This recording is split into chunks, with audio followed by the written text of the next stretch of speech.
भामाशाह की जयंती को लेकर जेडीयू के दो कैंप आपस में भिड़ गए। अब तो हाल यह है कि जेडीयू दफ्तर के बाहर लगाए गए पोस्टर से जेडीयू के पूर्व अध्यक्ष और केंद्रीय मंत्री आरसीपी सिंह की तस्वीर ही गायब हो गई है। पोस्टर से आरसीपी के गायब होने पर राजनीति गर्मा गई है। जेडीयू के अंदर खाने पावर पॉलिटिक्स। जयंती पर भिड़ गए जेडीयू के दो कैंप। पोस्टर से आरसीपी का चेहरा हुआ गायब। जेडीयू दफ्तर के बाहर लगे इस पोस्टर को लेकर बखेड़ा खड़ा हो गया है। दरअसल 24 अप्रैल को भामाशाह की जयंती मनाई जाएगी। जेडीयू दफ्तर में कार्यक्रम तय हो रखा है और इसी को लेकर इस पोस्टर को लगाया गया है। लेकिन इस पोस्टर से जेडीयू के पूर्व अध्यक्ष और केंद्रीय मंत्री आरसीपी सिंह का चेहरा गायब है।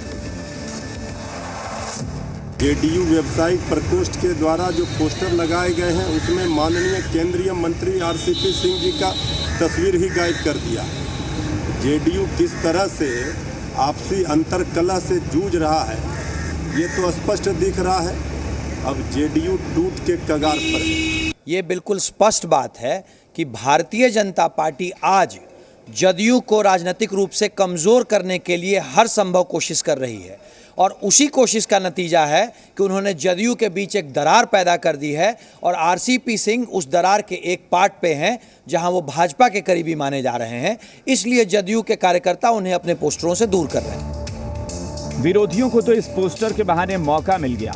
लगे हाथ बीजेपी को भी इसमें समेट लिया गया कि जेडीयू के अंदर खाने की लड़ाई में बीजेपी का भी योगदान है और इसी योगदान से आने वाले दिनों में जेडीयू टूट जाएगी।